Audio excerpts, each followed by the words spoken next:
What happens when a national icon suddenly becomes a target of political fire?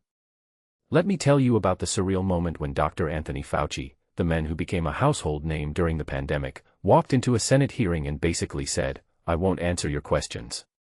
Now, this isn't just another Washington drama, it's a collision of science, politics, and constitutional rights that's shaking the foundations of how we view public health leadership. Personally, I think this moment is a masterclass in how power dynamics work in America today. You've got a guy who spent decades advising presidents, who's been both a hero and a villain depending on who you ask, now facing down a committee that's not just asking questions, they're hunting for a reason to make him legally vulnerable. And here's the kicker, he's not even in office anymore. He retired in 2022, but the past is a very dangerous place when you're dealing with a Congress that's more interested in scoring points than finding facts. Let's unpack this. Fauci's decision to invoke the Fifth Amendment wasn't just a legal move, it was a psychological one.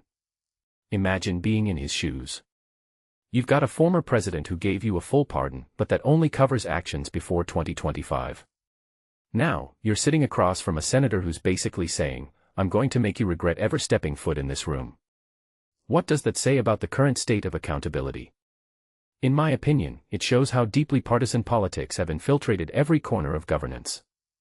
This isn't just about the origins of a virus, it's about who controls the narrative and how far they're willing to go to protect their version of the truth.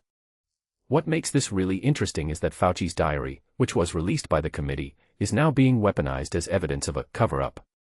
But here's the thing, scientists are notoriously messy in their thinking, especially when dealing with a novel virus. The fact that his private notes didn't always align with his public statements doesn't mean he was hiding something, it might just mean he was human. And let's talk about the Fifth Amendment itself. Invoking it is a constitutional right, but in this case, it feels like a shield being used in a war zone.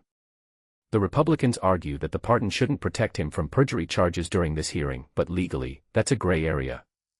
What this really suggests is that the line between legal protection and political leverage is getting blurrier by the day.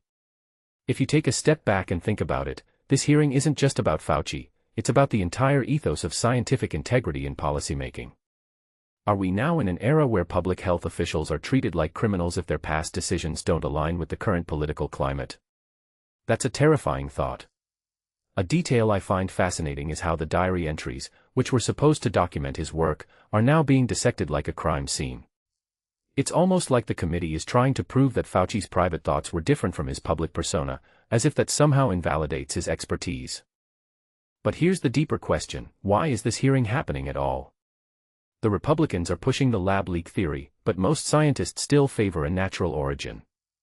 Yet, the FBI and CIA have conflicting reports, and the intelligence community is split. What does that say about our ability to trust institutions? From my perspective, it's a sign that we're in a post-truth era where facts are secondary to political narratives. The hearing isn't about uncovering the truth, it's about creating a spectacle. And Fauci, whether he likes it or not, is the star of this show. The tension in that room wasn't just about whether he'd answer questions, it was about whether the American public would ever trust a scientist again. Because if even the most respected experts can be dragged through the mud by a partisan committee, what does that say about the future of science in public life? This isn't just a story about Fauci, it's a story about the erosion of trust in institutions that were once seen as pillars of society. And that, my friends, is the real takeaway.